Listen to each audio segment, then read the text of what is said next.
In 2010, a computer virus was discovered in thousands of the control systems that operate factories, power plants, and nuclear reactors around the world. And this virus was 20 times more sophisticated than any malware ever recorded. It could halt oil pipelines, destroy water treatment plants, and bring down entire power grids. This virus was called Stuxnet, and we should all be concerned. Let's find out why.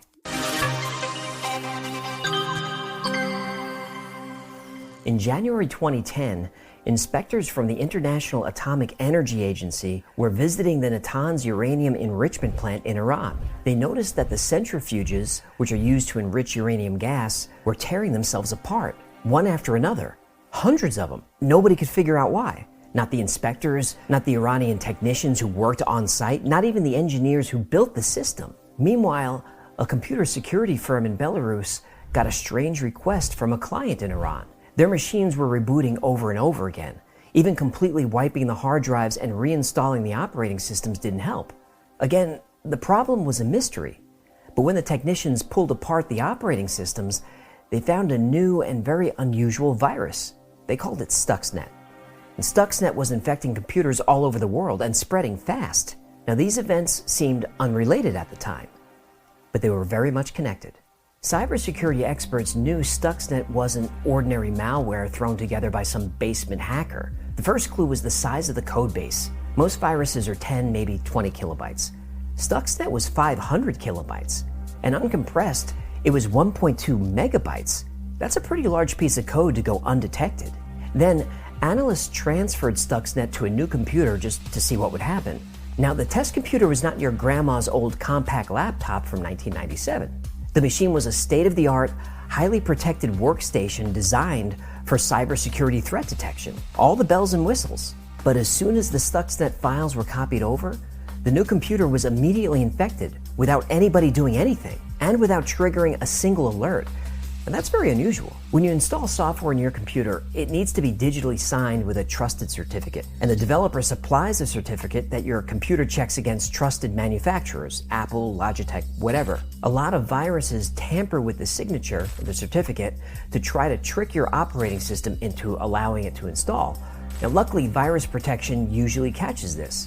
And you've probably seen that warning when you're trying to install software that's not from a trusted source.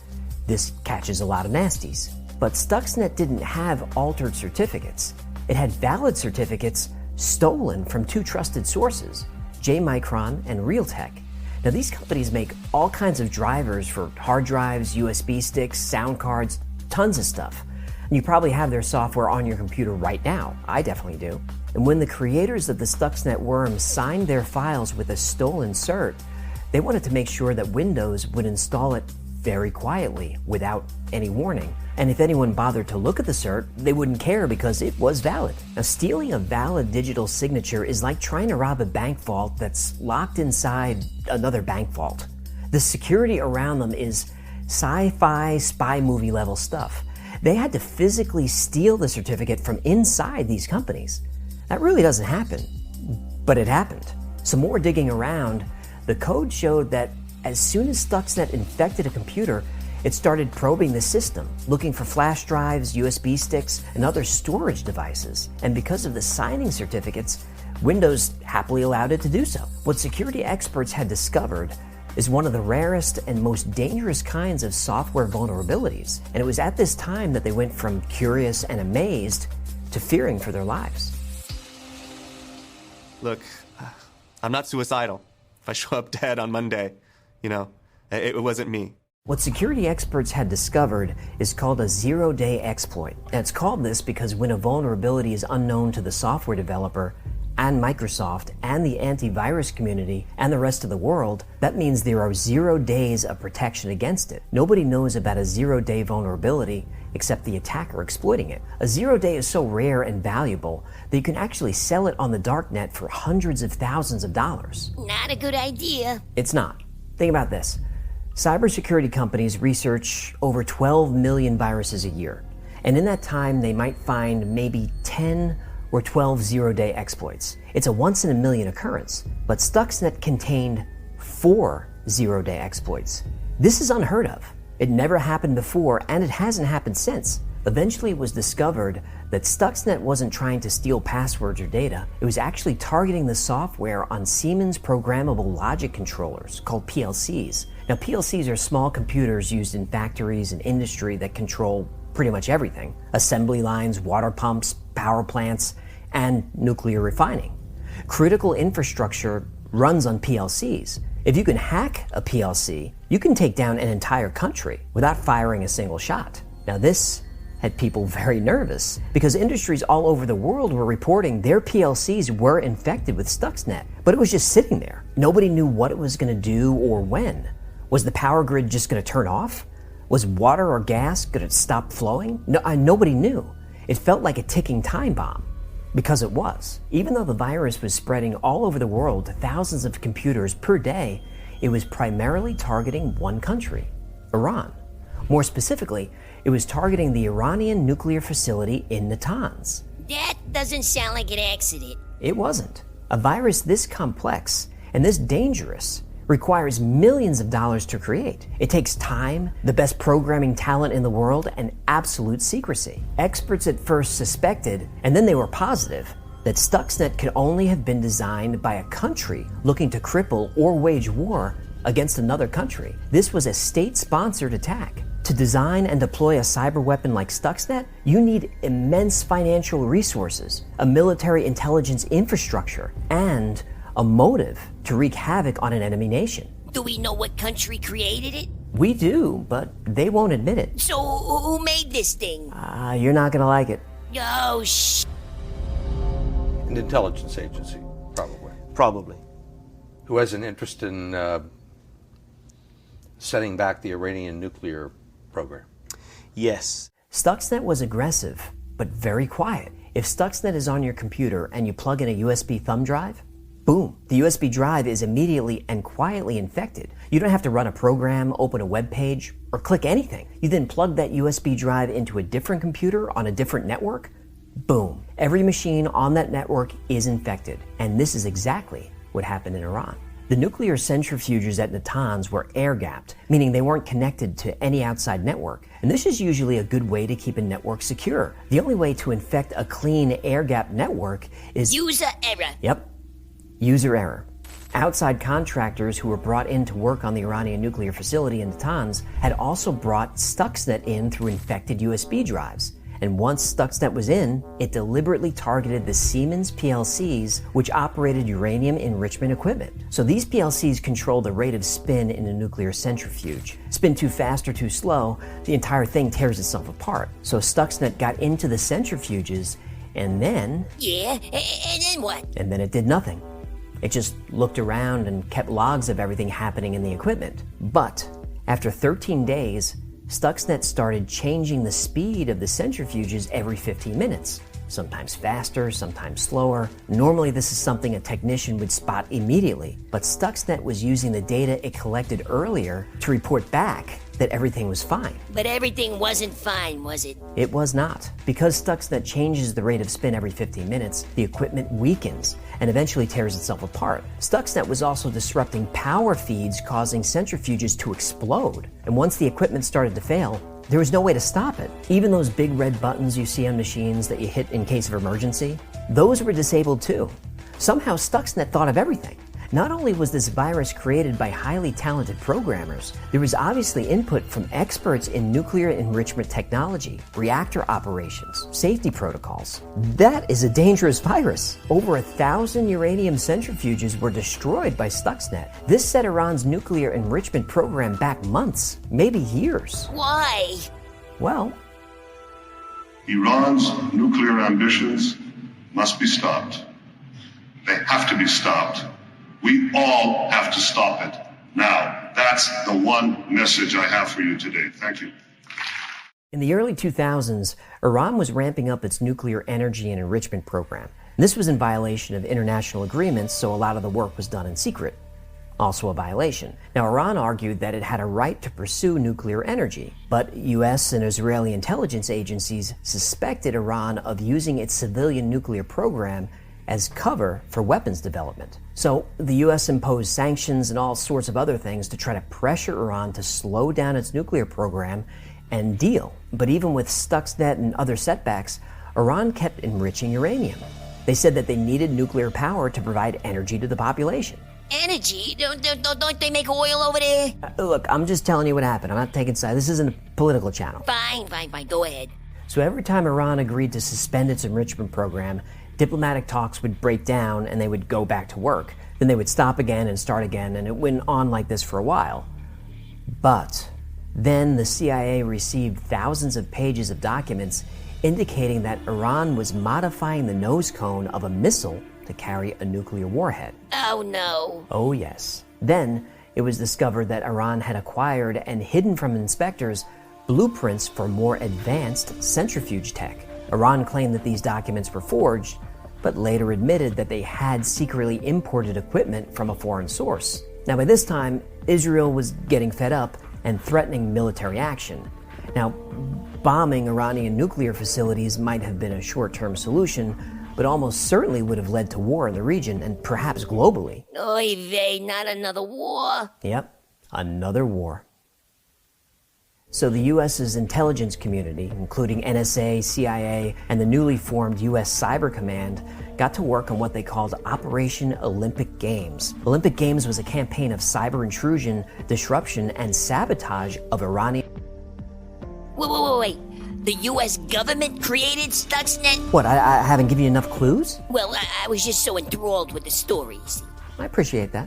Now, officially, no country has acknowledged developing Stuxnet, but through leaks at NSA and CIA, and using common sense, it's generally believed that Stuxnet was developed by the United States with help from Israel, the UK, and their allies. Dumb question. Go ahead.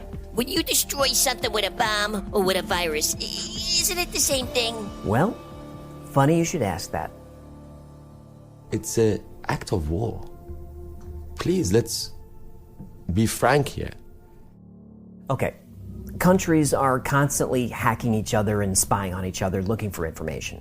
And most countries have agencies and protocols to protect against this. It's a game of intelligence cat and mouse that's been going on forever. But Stuxnet was the first time a nation-state developed proactive, offensive weaponized code that could do actual physical damage to another country. If a nuclear reactor could be destroyed from the inside, what other real-world damage could Stuxnet or other malicious code do? If you attack a power grid or a water supply, lots of people are going to die. So Iran felt like this was not a simple covert act of espionage, but a blatant act of war committed by the US and its allies. What did they do about it? Well, what would you do? Fight back? And that's exactly what they did. Iran sent out a virtual call to arms and quickly built one of the largest state-sponsored hacker groups in the world. They got to work. They attacked Saudi Aramco, the largest oil company in the world, and destroyed every computer they had. 30,000 machines' hard drives were wiped clean. Phone lines were down. Email offline. It was a nightmare. No. Then they went for America's financial infrastructure and levied attacks against Wells Fargo, PNC, and Bank of America, taking down banking systems all over the world. And there were other attacks. Now, Iran didn't officially take credit for these attacks, but then again, they didn't really have to. The message was clear. Come for us, we'll come for you. Now, PLC attacks did happen before Stuxnet. Viruses have destroyed power generators, dumped raw sewage on cities, disrupted railways. There was even an attack in the 90s against Worcester Airport in Massachusetts that grounded flights for a day. But those attacks were done by single hackers and disgruntled employees. When you have the resources of an entire country deployed for state-sponsored attacks, the world becomes a much more dangerous place. But now that we know about it, we're safe from Stuxnet, right? Oh no. For years, cyber attacks on our nation have been met with indecision and inaction. The internet has been a great equalizer. Any information available online is available to everyone, everywhere, forever. Now, you can't buy a tank or a bomb online. Hello, Darknet? Okay, the darknet is different, and we have an episode coming up on that, so while you're waiting for it, hit the like and subscribe, all the buttons, but don't try to buy a tank on the darknet. What you can find online are plans and blueprints to make all kinds of scary things. Still, if you try to put together some doomsday device in your garage, you're going to raise some eyebrows. I mean, my wife can't spray paint a flower pot in the driveway without our nosy neighbor coming over. I can only imagine what he'd do if I started welding together pieces for an EMP device. That would make a good DIY video. It would. I'd watch that. But Stuxnet isn't a thing. It's lines of code. But it's lines of code that can damage actual property and hurt actual people. And the Stuxnet code is just out there now. If you know what you're doing, you can take the code apart, make a few changes, and now you've got a really sophisticated weapon. You can even do this if you don't know what you're doing, which is probably more dangerous. Now, as we speak, thousands of people around the world have the Stuxnet code, and they're tinkering with it, seeing what different pieces can be used in their own attacks. There have already been a few viruses inspired by its engineering. The Dooku virus attacked industrial facilities in 2011. Flame in 2012 also attacked facilities in Iran. And Flame could record audio, Skype calls, take screenshots, log keystrokes, all kinds of stuff. Indestroyer attacked power facilities in Ukraine in 2016. And there's tons of others. Stuxnet is the best cyber weapon the United States has ever developed, and it gave it to the world for free. Now, for perspective, Natanz in Iran was a brand new nuclear facility with an air-gapped network and a team of security professionals working around the clock, and it was taken down easily. But a lot of industrial control systems are not as sophisticated. Some are connected to the internet without default passwords, and many systems crucial to a country's infrastructure are running software that's 30, even 40 years old. Not just at Iran, here in the US, in the UK, everywhere. How vulnerable are those systems to attack? Iran has already said that cyber attacks will be answered with cyber attacks. And I think we can assume that every country in the world has this policy. I mean, it's national defense. Well, remember how I said the internet is a great equalizer? Well, think about this for a second. Throughout world history, global powers maintain their status through wealth and military might. But today, you don't need $1 trillion defense budget in order to impose your political will on the world. Now, all you need is a dozen smart programmers and lots of Mountain Dew. Now that the world's richest and poorest nations all employ skilled hackers, is cyber warfare like the nuclear arms race, where mutually assured destruction means that no country would dare attack another? I mean, surely no country would risk retaliation by unleashing further chaos on the world, right? Your sarcasm is palpable. The link between the outage in Mumbai in October last year and the suspected role of Chinese hackers. Chinese hackers, backed by the Chinese state, targeted 2 Indian vaccine makers. Tonight, as researchers race to develop a vaccine for the coronavirus, hackers from China and other countries are working just as furiously to steal that research to create their own. Operation Olympic Games gave us Stuxnet, the most advanced and destructive cyber weapon ever used. When it was unleashed on Iran, it was an Hiroshima moment. And like Hiroshima, Stuxnet was only the beginning, a test case for more advanced, more devastating cyber weapons. And one of those weapons has already been deployed. That weapon is Nitro Zeus. Yeah, that sounds like the name of a Greek energy drink. You're really throwing ice water on my drama here, pal. I'm sorry. I make jokes when I'm nervous. Okay, back to Iran. After coming pretty close to war, cooler heads prevailed, and Iran, along with several world powers, signed a nuclear peace agreement. That was the ideal outcome, but that outcome wasn't always certain. So in case diplomacy failed and war broke out, the United States had, and has, a cyber contingency plan. The plan, codenamed Nitro Zeus, is a virus far more complex than Stuxnet and was developed by thousands of people at a cost of hundreds of millions of dollars. Nitro Zeus, or NZ, was designed to infect Iranian infrastructure and await orders. In case of war, NZ would disable Iran's air defenses, disrupt military command and control, take down parts of the power grid. It would attack domestic communications, transportation, banks, financial systems. Now, I don't have to point out that these aren't just military targets. Millions of civilians would be harmed if Nitro Zeus or a virus like that was used on anyone. Now, according to former intelligence operatives, Nitro Zeus has already been deployed and is living in Iranian infrastructure right now, just awaiting instructions. Now, that's pretty scary. But what scares me more about Nitro Zeus is what happens when that code gets out.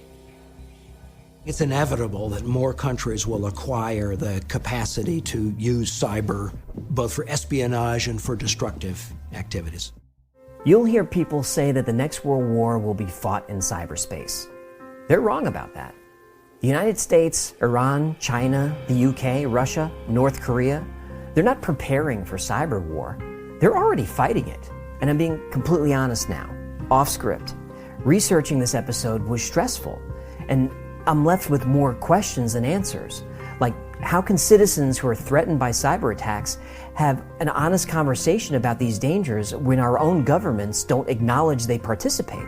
How can one country ask another to disarm when it won't disarm itself? But the biggest question of all, how can the global community ensure that destructive cyber weapons like Stuxnet and Nitro Zeus don't fall into the wrong hands? Don't create them in the first place. That would be a good start. Until there's a global effort to address this threat, all we can hope for is that our governments can keep us safe and hope our leaders can avoid another international crisis. That's a lot to hope for. The cyber war is here, and now I find myself longing for the days of the Cold War, when a concrete wall ran through Berlin, when proxy wars were fought on every continent, when global superpowers had thousands of nuclear weapons aimed at each other, just one decision away from Armageddon. I long for those days because back then, the world was a much safer place. Thanks for hanging out with us today. My name is AJ, that's Hecklefish. This has been the Y-Files. If you had fun or learned anything today, do me a favor, comment, like, subscribe, share, do all that stuff. The algorithm is a she-wolf with sharp claws and teeth, but with your help, we can defeat her. Defeat the she-wolf. Until next time, be safe, be kind, and know that you are appreciated.